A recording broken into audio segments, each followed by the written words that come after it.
আজকে সময়ের হিসাব সম্বন্ধে কিছু জানবো। 24 সেকেন্ডে হয় 1 পলক, আবার 4 মিনিটে হয় 1 ক্ষণ, 16 মিনিটে 1 নিমেষ, 24 মিনিটে 1 দণ্ড, 48 মিনিটে 1 মুহূর্ত, 3 ঘন্টায় 1 প্রহর, 8 প্রহরে 1 দিন, 7 দিনে 1 সপ্তাহ, 15 দিনে 1 পক্ষ, 12 বছরে 1 যুগ, আর 25 বছরে হয় 1 প্রজন্ম।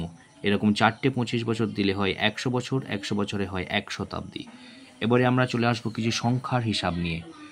1K মানে 1000, 10K মানে 10,000, 100K মানে 1 লক্ষ, 1 মিলিয়ন 10 লক্ষের সঙ্গে সমান, আর 10 মিলিয়ন মানে 1 কোটি।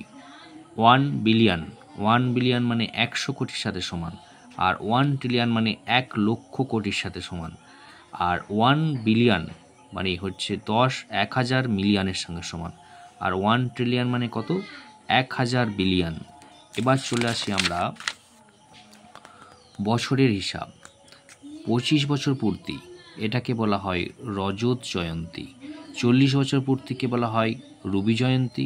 50 বছর পূর্তিকে বলা হয় সুবর্ণ জয়ন্তী। আর 60 বছর পূর্তিকে বলা হয় হীরক জয়ন্তী। 65 বছর পূর্তিকে বলা হয় লীলা জয়ন্তী। আর 75 বছর পূর্তিকে কি বলা হয়? প্লাটিনাম জয়ন্তী। 100 বছর পূর্তিকে বলা হয় শতবর্ষ। আর 150 বছর পূর্তিকে বলা হয় সার্ধ শতবর্ষ। এরকম আরও ভিডিও দেখতে অবশ্যই চ্যানেলটিকে সাবস্ক্রাইব করবে এবং পাশে থাকবে। ধন্যবাদ।